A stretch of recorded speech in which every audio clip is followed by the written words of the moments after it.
Euh, il est là. Bonsoir, pasteur Marcelo. Bonsoir, maman pasteur Belinda. Comment allez-vous, pasteur? Je vais bien. Je pas je fixe bien ma caméra. Hein. Oui, oui. Ok. Comme ça, on va mieux vous voir. Ok. Ah, ok, là, c'est Bon. parfait. C'est vraiment bien. Alors, pasteur Marcelo, bienvenue en Talk with Lady Bear. Merci beaucoup. Ça me Merci. fait très, très plaisir de vous avoir, de vous recevoir. Parce que comme toutes les personnes qui sont en train de nous suivre, vous êtes une personne très occupée, avec beaucoup d'occupations. Vous avez un agenda très chargé. Mais par la grâce de Dieu, vous avez pu trouver un temps pour que nous puissions échanger sur ce talk. Alors, pour ça, je voudrais d'abord commencer par vous dire un grand merci.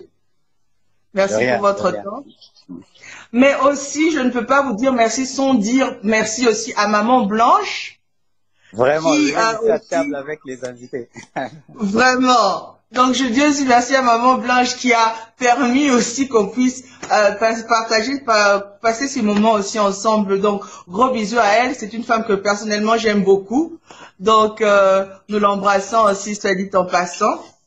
Et sans plus tarder, nous allons nous lancer dans les questions, dans notre échange de ce soir. Alors, il y a en anglais, on appelle cela le round-up. C'est comme un jeu on pose une question à l'invité et on donne juste un mot. Et avec ce mot, il donne ce qui lui vient à l'esprit. Ce qui lui vient à l'esprit juste comme ça. Donc, je vais faire ça avec vous. Je vais vous donner 5 mots. Et avec ces 5 mots, vous allez me dire ce qui vous vient à l'esprit. Okay. Alors, mon premier mot est Jésus. Quand je dis Jésus, qu'est-ce qui vous vient à l'esprit? Quand je vois Jésus, je vois celui qui a transformé ma vie à l'âge de 15 ans. Ouais, c'est ça. Confinement. Confinement, c'est une grande surprise qui m'est tombée dessus. Mais okay. je l'appelle maintenant aujourd'hui un sabbat planétaire imposé par Dieu. Ah, ça. Et mariage. Mariage, c'est l'une des plus grandes décisions de la vie. Et quelque chose qu'il ne faut pas prendre à la légère, mais aussi une grande source de bénédiction, parce que moi, mon mariage m'a béni et ça a transformé ma vie et mon ministère. Église. L'église, ces derniers temps, c'est fermé. Mais l'église, c'est la séparation, la sanctification, la mise à part pour Dieu. Ce n'est pas seulement un lieu de culte, mais c'est l'ensemble des enfants de Dieu répartis dans le monde entier qui marchent dans la parole de Dieu et qui ont reçu Jésus-Christ comme Seigneur et Sauveur. Sanctification. Sans la sanctification, personne ne verra Dieu. La sanctification doit accompagner la conversion, doit accompagner la foi, doit accompagner la nouvelle naissance. Et aujourd'hui, beaucoup de chrétiens ont besoin de sanctification. Les gens chantent et dansent dans les églises, mais ne se séparent pas du mal, ne se séparent pas du péché. C'est pourquoi ils ne sont pas exaucés dans leurs prières et ils ont une vie chrétienne sans puissance. Donc la sanctification est une condition sine qua non, sans laquelle personne ne verra le ciel, sans laquelle personne ne verra Dieu. Ouais. Et pour terminer, politique. Ah, ces dames ne veut pas que les pasteurs parlent politique. Mais dans le domaine politique, je peux dire que la corruption est un frein au développement de toute nation. Il n'y a pas une vraie politique sans vaincre la corruption. Et aujourd'hui, les pays sont malades de la corruption et nos politiciens doivent faire l'effort d'éradiquer la corruption, mettre les gens en prison, qu'il y ait des lois vraiment dignes de ce nom. Ok. Alors, merci beaucoup. Ça, c'était un début pour réchauffer un peu. Alors, pasteur Marcelo, on vous voit, vous êtes un pasteur qui est vraiment à la demande en ce moment. On vous voit un peu partout et vous êtes quelqu'un qui est très aimé, que beaucoup de gens portent à cœur, Mais j'ai une question. Qu'est-ce que le pasteur Marcelo d'aujourd'hui dirait au pasteur Marcelo d'il y a 22 ans? Qu'est-ce qu'il lui dirait? La première chose, j'allais lui dire, parce que quand j'ai fini mes études en biochimie, je suis allé faire l'économie appliquée.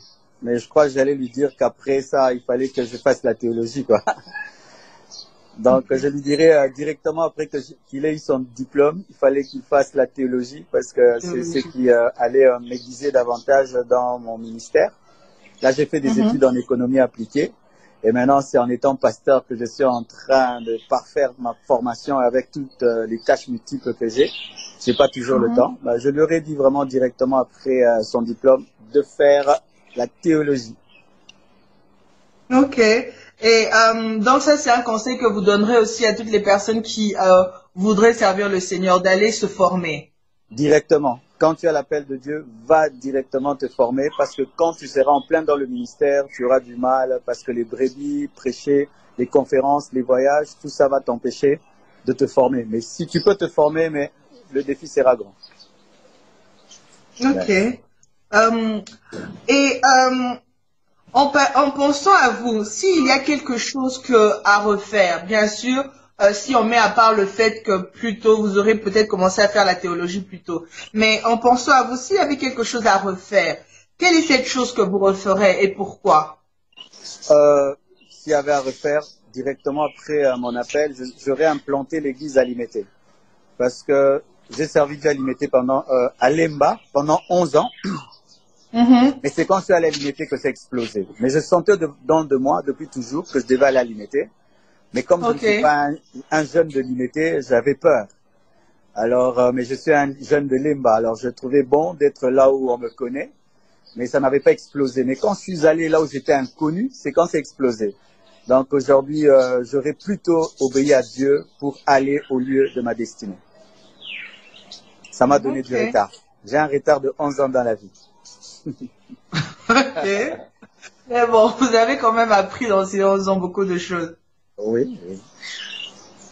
Et quel est votre avis sur les réseaux sociaux? Qu'est-ce que vous en pensez? Maintenant que tout le monde est un peu sur les réseaux sociaux, quel est votre avis dessus? C'est un couteau à double tranchant.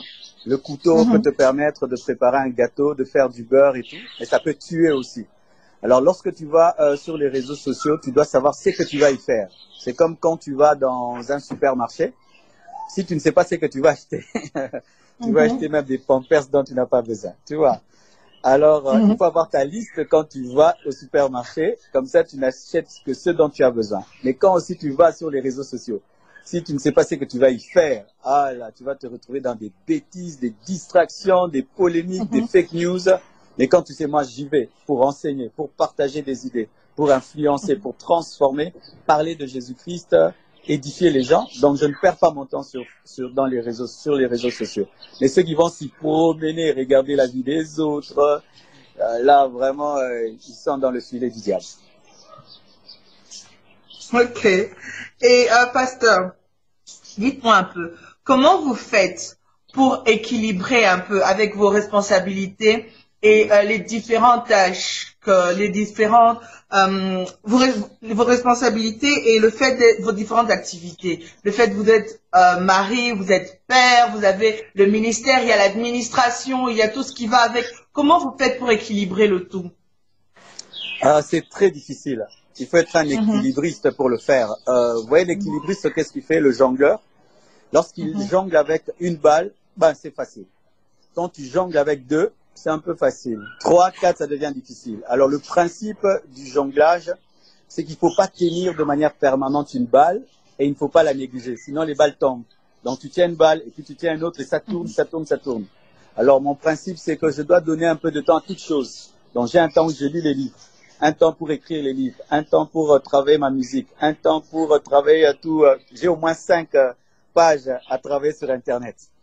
Je dois faire des réunions sur WhatsApp, je dois faire des réunions physiques, je dois faire des réunions sur Zoom, je dois poser avec ma femme, je dois poser avec mes enfants, je dois faire du sport, je dois dormir, je dois prier, je dois prêcher, je dois. Alors il faut un programme, il faut avoir une journée programmée. Je sais que je commence comme ça le matin, à midi, le soir. Aujourd'hui, par exemple, lundi, c'est la journée en famille, les enfants, ma femme. Alors, mardi, c'est boulot, jusqu'à samedi. Donc, il faut avoir un programme, un agenda. Il ne faut pas vivre au jour les jours sans rien programmer. Maintenant, je programme ma vie 5 années en avance. C'est-à-dire, le programme de mes prédications, c'est déjà 5 ans. Alors, quand tu viens m'inviter, il faut m'inviter 5 ans avant. Pourquoi? Sinon, je risque de mourir dans les avions de fatigue et tout. Donc, sorry, on m'a appelé. Sorry. Mais souvent, j'ai remarqué que beaucoup d'enfants de Dieu ne respectent pas un homme qui a un programme. Tu vois, tu m'avais contacté, je t'ai dit, dans une semaine. Pourquoi? J'avais tellement de choses à faire. Mais aujourd'hui, quand tu as un programme, tu es orgueilleux. Quand tu dis pas aujourd'hui, dans 5 heures, tu es orgueilleux. Donc, on ne respecte pas les gens qui ont un programme parce que tous ceux qui ne respectent pas la montre ne respectent pas les programmes. Moi, quelqu'un qui n'a pas une montre, un agenda, j'ai peur de lui. Ok. Ouais, ce sont des chronophages, comme on dit, des chronophages. Ils bouffent le temps parce qu'eux ne maîtrisent pas tout. C'est ça. Oh, ok. Ok, pasteur. Mais je voudrais revenir quand même à un point. Ouais. Parce que, vous savez, quand la fois passée à mon émission précédente, j'ai juste donné un indice. Et j'ai dit mon prochain invité est un homme, c'est l'homme de la sanctification. Et tout de suite, les personnes m'ont répondu, c'est le pasteur Marcelo, c'est le pasteur Marcelo, c'est le pasteur Marcelo. Quelle est votre histoire avec la sanctification? Moi, j'étais un pécheur. Hein. J'ai donné ma vie à Jésus à l'âge de 15 ans. Mais j'avais 15 ans, mais j'avais une vie de péché comme si j'avais 30 ans. Parce que j'étais dans des lectures très adultes. Hein. Je lisais beaucoup des livres et des livres qui n'étaient pas des livres de mon âge. Et j'avais des amis qui étaient plus âgés que moi. La plupart de mes amis avaient 25 ans. Alors tu vois un jeune de 15 ans qui a des amis de 25 ans et qui ne lit pas des livres de son âge. J'étais pourri de pourri, quoi. Alors quand Jésus-Christ m'est apparu, il m'est apparu dans 2 dimensions, la sainteté et l'amour. J'ai ressenti une sainteté se dégager dans ma salle de bain qui voulait même me désintégrer. Et j'ai ressenti aussi un grand amour qui m'a pardonné. Alors depuis, je suis un prédicateur de sainteté et d'amour. Mais quand vraiment j'ai reçu l'appel de Dieu à prêcher l'évangile, je commençais à prêcher comme tout le monde. Je disais tout ce qui se disait. Jusqu'à ce qu'un jour, j'entende une voix audible me parler, me dire « Marcelo, prêche la sanctification ». Et quand j'ai prêché la sanctification ce jour-là, j'ai entendu un frère dans l'église qui criait à haute voix ses péchés.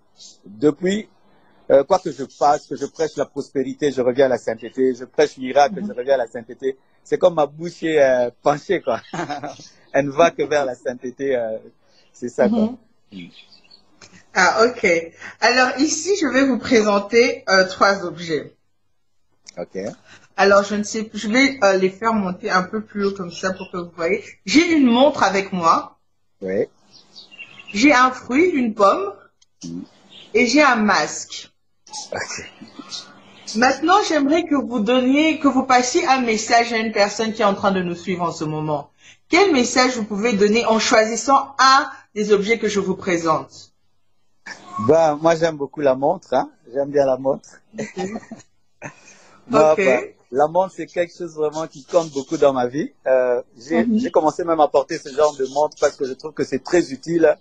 Ça te donne si tu as fait du sport ou pas, si tu as bien respiré ou pas, ton battement cardiaque, ça te rappelle tes programmes et tout.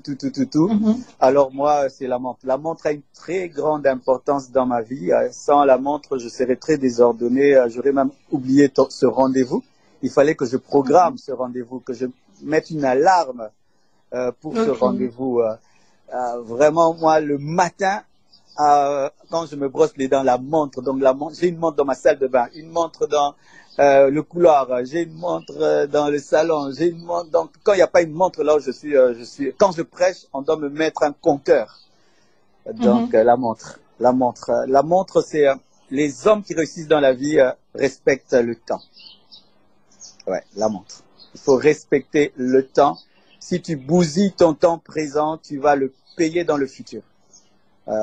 Respectez le temps comme vous respectez l'argent. Respectez le temps comme vous respectez l'or et le diamant. Le temps. Ouais. La montre. Enfin, en tout cas, j'espère que le message est passé. Ici, pasteur, si vous me le permettez, je vais quand même prendre ne fût-ce qu'une question de toutes les personnes qui sont en train de suivre parce que je vois qu'on vous suit depuis Haïti. Je vais prendre peut-être une seule question et après, je vais vous libérer parce que je sais qu'il y a des personnes qui vous attendent. Et maman Blanche aussi, donc je ne vais pas vous retenir longtemps. Merci en tout cas en ce qui me concerne. Moi, j'ai clôturé avec mes questions, mais je voudrais quand même prendre s'il y a une question comme ça, juste pour faire plaisir à toutes ces personnes qui se sont connectées de loin. Mais j'ai quand même un dernier élément. Comme je ne vois qu'il y a toujours pas de questions, moi je vais poser ma dernière question. Pasteur Marcelo, est-ce que vous avez un jour imaginé l'ampleur que Dieu vous a donné aujourd'hui? Vous avez un jour rêvé de ça, de comment le Seigneur vous a emmené dans presque toutes les plateformes comme ça. Même, je vous ai suivi dernièrement, même aux États-Unis d'Amérique, c'était vraiment... Est-ce que vous avez un jour rêvé de ça, de comment est-ce que Dieu a fait les choses avec vous? Je vois même en écrit même du peine. Humainement, non. C'est vrai, Dieu m'avait dit. Mais tu vois, quand Dieu te dit de si grandes choses comme ça, tu penses que tu rêves, quoi. Les prophéties, j'ai reçu des prophéties, tu iras dans le monde entier, Dieu va t'utiliser pour un réveil mondial et tout. Mais des fois, j'ai trouvé que les prophètes me flattaient. Hein. Ils me disaient des bonnes choses parce qu'ils m'aimaient beaucoup. Mais progressivement et tout et tout. Mais je peux dire, dans la dimension humaine, hein, j'y croyais pas beaucoup, je m'attendais pas. Je m'attendais, c'est vrai, à avoir un bon ministère qui bénisse les gens, mais cette ampleur, cet impact... Pas du tout, c'est vraiment une surprise, la grâce de Dieu. Et je peux dire, je ne suis pour rien du tout, rien du tout. C'est pas parce que je prêche mieux ou que je crains Dieu plus que les autres, je prie beaucoup. Non, non, non, non. Dieu m'a fait grâce à moi, il a eu pitié de moi. C'est tout. Ok, c'est la miséricorde. Yes. Ah, ok, merci beaucoup, papa, en tout cas. Que Merci. Dieu vous bénisse. Vraiment, merci pour tout. Moi, je vais vous laisser. Je vais juste vous demander si vous pouvez prier juste pour toutes les personnes qui nous suivent. Une dernière prière et ensuite, on va vous laisser partir. Seigneur Dieu de gloire, au nom de Jésus, je prie pour mes frères et sœurs.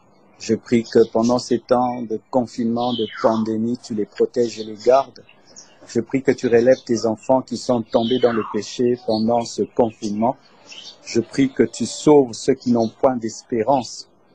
Je prie que tu donnes la force à ceux qui sont debout. Je prie, Père éternel, que ta grâce soit surabondante, Père éternel, dans la vie de chacun. Et merci pour cette émission. Bénis ta servante ainsi que son époux et sa famille. Au nom de Jésus-Christ. Amen. Amen. Amen. Merci beaucoup, Pasteur Marcelo. Que Dieu vous bénisse encore. Merci.